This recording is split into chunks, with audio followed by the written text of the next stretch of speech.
నమస్తే, welcome to our channel. నేను C.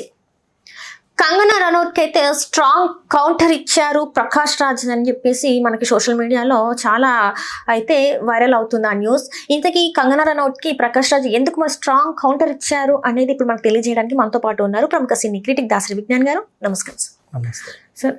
ఇప్పుడు చూసుకున్నట్టయితే ప్రకాష్ రాజ్ గారు చాలా విషయాల మీద స్పందిస్తూనే ఉంటారు.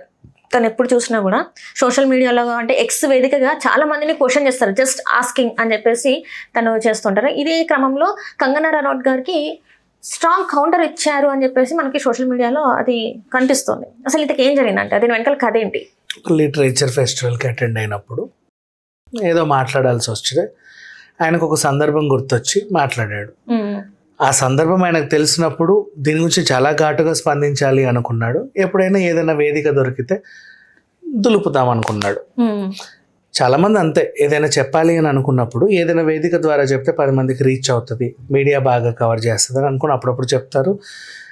లేదు అంటే ఒక ట్వీటో గీటో పెట్టి వదిలేస్తారు. ఇప్పుడేం జరిగింది, మనకి రెహమాన్ గారి మాటల వల్ల తెలిసింది ఏంటంటే, ఆయన ఒక సందర్భంలో ఏం చెప్పాడు, ఎమర్జెన్సీ అనే సినిమా కోసం కంగనా రనౌత్ ఆయన్ని సంప్రదించింది. ఆయన వచ్చాడు. వస్తే ఈమె అపాయింట్మెంట్ ఇవ్వకుండా చాలా అడ్జేసి ఇచ్చేసి ఏదేదో చేస్తే ఆయన దాన్ని తిరస్కరించేసి వెళ్ళిపోయాడు. ఇక్కడ విషయం ఏంటంటే, రెహమాన్ అనే అతను అవకాశాలు అడుక్కునే స్థాయిలో లేడు. ఆయన స్థాయి ఎప్పుడో దాటిపోయాడు. రెహమాన్ గారు మన సినిమాకి పనిచేస్తున్నాడంటే ఆ సినిమాకి అడిషనల్ అడ్వాంటేజే తప్ప రెహమాన్ ఒరిగిందేం లేదు. సో ఇప్పుడు రెహమాన్ గారు ఏదైనా సినిమాకి పనిచేస్తున్నారు అంటే ఆ రెహమాన్ గారు ఉండడం ఆ సినిమాకి అడిషనల్ అడ్వాంటేజే తప్పితే ఆ పాటలు హిట్ అయినా ఇంకేమన్నా మ్యూజిక్ చాలా బాగున్నా, అంతెందుకు పాటలు హిట్ అవ్వకపోయినా మ్యూజిక్ బాగలేకపోయినా మీకు నచ్చకపోయినా కొద్దో గొప్ప ఆ సినిమాకి ఏదైనా ఓ బజ్ వస్తుందంటే రెహమాన్ గారి పేరు ఉండడం వల్లే ఏ సినిమా అయినా పర్లేదు. సో అట్లా అది ఆ స్థాయి రెహమాన్ గారిది. సో అది రెహమాన్ గారి స్థాయి. అట్లాంటి టైంలో ఏం జరిగిందంటే, రెహమాన్ గారే ఈవిడ్ని సంప్రదించాడు. అయ్యా ఈమె అడిగింది నా దానికి పని చేస్తావా అని. ఈయనకి అపాయింట్మెంట్ ఇచ్చి తిరస్కరించింది. ఓకే, అది నాకు నచ్చల. అపాయింట్మెంట్ తిరస్కరించింది. బయట ఎలా పోర్ట్రే చేస్తారంటే ఈయన ఈ సినిమాని రిజెక్ట్ చేశాడు అని పోర్ట్రే చేసింది. అపాయింట్మెంట్ తిరస్కరణ గురించి కాసేపు మాట్లాడుకుందాం ఇక్కడ. ఇప్పుడు నువ్వు ఉన్నావు, ఒక సినిమాకి ప్రొడ్యూస్ చేస్తున్నావు, ప్రొడ్యూసర్వి. ఆ సినిమా బడ్జెట్ 100 కోట్లు అనుకుందాం. ఆ 100 కోట్ల సినిమాకి ఒక 5 కోట్ల రెమ్యునరేషన్ ఇచ్చినా ఎవరైనా ఇంటర్నేషనల్ స్టాండర్డ్ మ్యూజిక్ డైరెక్టర్ని పెట్టుకోవాలని అనుకుంటాం. 5 కోట్లు ఇస్తున్నాను కదా, ఒక్కసారి రెహమాన్ గారు లాంటి వాళ్ళని అడిగితే బాగుండు అని అనుకుంటాం, పిలుస్తావు. కానీ నువ్వు పిలిచిన రెహమాన్ గారి స్థాయి ఏంటంటే, నీ సినిమా బడ్జెట్ 100 కోట్లు అయి ఉండొచ్చు, ఆయన ఆస్తు కొన్ని 1000 కోట్లు. నీ సినిమాకి పని చేస్తున్నాడు, 5 కోట్లు నేను ఇట్లా పడేస్తున్నాను వచ్చి కూర్చుంటాడులే అన్నట్టు మైండ్లో పెట్టుకోకూడదు. నీకు అర్థమైందా ఇప్పుడు స్ట్రాటజీ?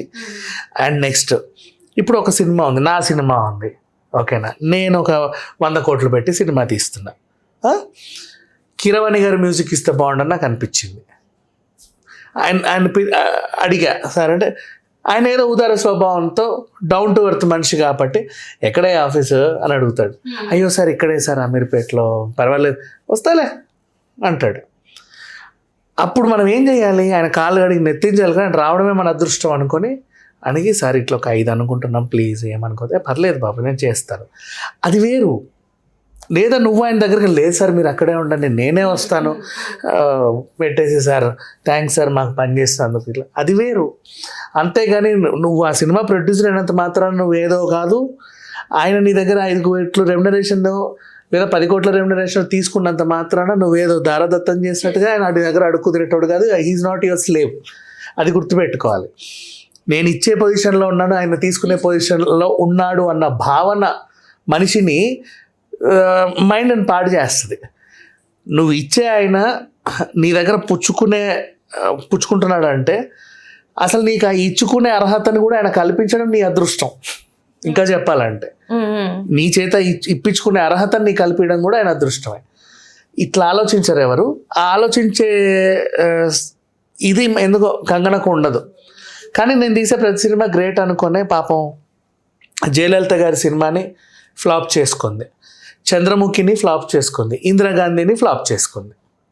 నువ్వు ట్రై చేసావు, అప్రిషియేట్ యువర్, నీ ఆలోచన నేను అప్రిషియేట్ చేస్తాను. మణికర్ణికని ఫ్లాప్ చేసుకున్నావు.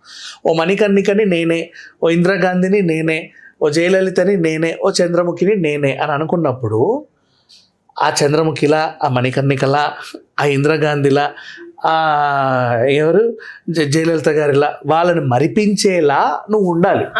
ఎగ్జాక్ట్లీ. ఎందుకంటే మహానటిలో అదే ఎగ్జాంపుల్. ఇప్పుడు మహానటి మనం తీసుకొస్తే ఆ రోజు సావిత్రి గారిని చూసినట్టే ఇక్కడ ఈవిడ ఉండింది. అలాగే అభినయం ప్రదర్శించింది. ఆ అభినయం నచ్చే అదేంటిది ఈరోజు ఆవిడకి అంతర్జాతీయంగా పురస్కారాలు ఎన్నో దక్కాయి. అండ్ అభిమానం ఇప్పటి వరకు ఉంది. ఆమె చూస్తే ఒక సినిమా చేసింది అంతే, ఇప్పటికీ చూసిన సావిత్రి సావిత్రి సావిత్రి. అండ్ అట్లాగే సాయి పల్లవి సంపాదించుకుంది. చాలామంది, మా ఒకరు కాదు ఇద్దరు కాదు. నీ పర్ఫార్మెన్స్, ఆ క్యారెక్టర్లో నువ్వు ఒదిగిన తీరు అంతే, దాన్నే జనాలు మాట్లాడుకుంటూ ఉంటారు. చార్మి, ఎంతమందికి చార్మి హీరోయిన్గా వచ్చినా, అంతకుముందు 150 సినిమాలు చేసినా మంత్ర తర్వాతే చార్మి మంత్ర అన్నారు కదా. మంత్ర ఒక టైప్ ఆఫ్ ముద్ర వేసి పడేసింది. జ్యోతిలక్ష్మి వరకు సోలోగా చేసిన తర్వాత మంగళ లాంటి సినిమాలు చేసినా కూడా మంత్ర అది వేరు కదా, ఆ ఫీలింగే వేరు. సో అట్లా ఉంటుంది. ఇప్పుడు అమరావతి చేసినప్పటికి కూడా భూమికకు ఒక అనసూయ అదో ప్రత్యేకమైన గుర్తింపు. కొంతమందికి కొన్ని మార్క్స్ అట్లా పడతాయి అప్పుడప్పుడు. అట్లా నువ్వు కూడా లేడీ ఓరియంటెడ్ స్టోరీలు చేసినప్పుడు నీకు కూడా అలాంటిది ఒకటి పడాలి. సినిమా ఫ్లాప్ అయినా సరే సమంతకి శాకుంతలం ప్లస్ అయింది. శాకుంతలం అంటే సమంతే గుర్తొస్తుందిగా. సినిమా ఫ్లాప్ అయింది ఒప్పుకుందాం. రుద్రమదేవి అంటే అనుష్కే గుర్తొస్తుందిగా, అది కూడా ఫ్లాప్ అయింది. ఫ్లాపే. సినిమా హిట్ ఫ్లాప్ తో కూడా సంబంధం లేదు. మా క్యారెక్టర్ ఎలా ఉన్నారు, ఎంత మైమర్పించారు ఆడియన్స్ అనేది ఇంపార్టెంట్. ఎందుకు 2 హిట్ సినిమాలు 2 ఫ్లాప్ సినిమాలు ఎగ్జాంపుల్ చెప్పామంటే, సినిమా హిట్ అయినా ఫ్లాప్ అయినా నీ క్యారెక్టర్ జనాల్లోకి వెళ్ళడం ఇంపార్టెంట్. వేదంలో సరోజ క్యారెక్టర్ ఎంత బాగా వెళ్ళింది అనుష్కది. నువ్వు ఏ పాత్ర పోషించినా ఆ పాత్ర జనాల్లోకి అలా వెళ్ళగలగాలి. అలాగే ఇంకో దేవసేన, వాట్ ఎవర్ నువ్వు ఎంతమందిని చెప్పుకున్నా కూడా ఇట్లా నువ్వు ఒక ఇంపాక్ట్ క్రియేట్ చేయగలగాలి. అన్నీ చేయగలవు కాదనలేవు. ఇప్పుడు చంద్రముఖి గురించే మళ్ళీ మాట్లాడతా. ఎంతమంది చేశారు మా చంద్రముఖి? సౌందర్య చేసింది, శోభన గారు చేశారు. ఫస్ట్ శోభన గారు చేశారు, ఆ తర్వాత సౌందర్య గారు చేశారు, ఆ తర్వాత జ్యోతిక చేశారు. మనకి జ్యోతిక బాగా ఇంపాక్ట్ క్రియేట్ చేసింది. ఆ తర్వాత ఎవరు చేసినా నచ్చింది. చివరికి కమలిని ముఖర్జీతో చేయించినా, ఇంకెవరితో చేయించినా అప్పటి వరకు ఆ క్యారెక్టర్ నచ్చింది. ఇంకా చెప్పాలంటే రాజమౌళి ఛత్రపతి సినిమాలో ఆమె రాయ్ అని చెప్పి ఊరికే కామెడీగా చేసినా కూడా ఆమె కూడా సెట్ అయింది. మరి కంగన సెట్ అవ్వలేదు ఎందుకు? అవునా కదా. చివరికి జబర్దస్త్లో చంద్రముఖి గెటప్ వేసి కామెడీ చేసిన వాళ్ళు కూడా సెట్ అయ్యారు. నిజం చెప్తున్నా, కంగన సెట్ అవ్వలేదు ఆ సినిమాకి. She didn't create any impact. Jayalalithaa cinema చేసావు, అది కూడా ఏం అనిపించలా. నువ్వు లావైనా సన్నమైనా అసలు ఏమి ఇంపాక్ట్ క్రియేట్ చేయాల. సో అట్లా ఉండింది మణికర్ణిక నుంచి. కానీ ప్రతి సినిమాని సగంలో నువ్వు తీసుకొని హ్యాండ్ ఓవర్ చేసుకోవడం, డైరెక్టర్ మారడం, ఇంకో ఏదో వివాదం, మ్యూజిక్ డైరెక్టర్తో వివాదం, వాళ్ళతో వివాదం. ఎందుకు ఇన్ని వివాదాలు అంటే మన యాటిట్యూడ్ మనం మార్చుకోవాలి అంతే. ఒకటి చెప్తాను నేను, యాటిట్యూడ్ అనేది మనిషి పర్సనల్. అంటే తను ఏమనుకుంటారు అంటే, మామూలుగానే బాలీవుడ్ కి ఎవరైనా ఉన్నారు క్వీన్ అంటే తనే అని చెప్పేసి మాట్లాడుకుంటారు. క్వీన్ సినిమా చేసేంత మాత్రం నువ్వు క్వీన్ అయిపోమా అట్లా. సో ఇప్పుడు ఏంటంటే యాటిట్యూడ్ అనేది ఎవరి యాటిట్యూడ్ వాళ్ళ పర్సనల్. నీ యాటిట్యూడ్ నాకు నచ్చేలా ఉండాలనుకోవడం నా మూర్ఖత్వమే. నీ యాటిట్యూడ్ నీదే. నీ యాటిట్యూడ్ చూసి నేను హర్ట్ అయ్యానన్నా అది నా మానసిక సమస్య. నేను ఎందుకు హర్ట్ అవ్వాలి? నీ యాటిట్యూడ్ నీ ఇష్టం. కాకపోతే యాటిట్యూడ్ పక్కన పడేస్తే మన తెలుగులో ఇంకొన్ని పదాలు ఉంటాయి, బలుపు, పొగరు, అవి మనకి అదేంటిది యాటిట్యూడ్తో ఉండవు. మనం ప్రవర్తించే తీరు తెన్నుని బట్టి, ఆ వాతావరణాన్ని బట్టి అది మారుతూ ఉంటాయి. సో అందుకని చెప్పేసి పెద్ద వాళ్ళు మన దగ్గరకు వచ్చినప్పుడు, ఎవరైనా సరే నీతో పనిచేస్తున్నప్పుడు నువ్వు దాన్ని కట్టుబడి ఉండాలి. అండ్ ఇంకొకటి, ప్రకాష్ రాజ్ గురించి ఇంకా ప్రత్యేకంగా చెప్పాలి అంటే, ఆయన పవన్ కళ్యాణ్ గారిని ఎంత విభేదించారో ట్వీట్లో మనం చూసాం. మళ్ళీ అదే తర్వాత ఓజీలో సినిమా చేశారు. సినిమే, పర్సనల్ లైఫే, రాజకీయమే ఇట్లా. కానీ కంగన ఏంటంటే అప్పుడెప్పుడో అది అయింది కదా.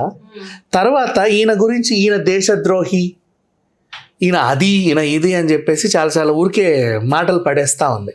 అందుకు ప్రకాష్ రాజ్ గారు కౌంటర్ ఇవ్వాల్సి వచ్చింది. అర్థమయ్యేలాగా.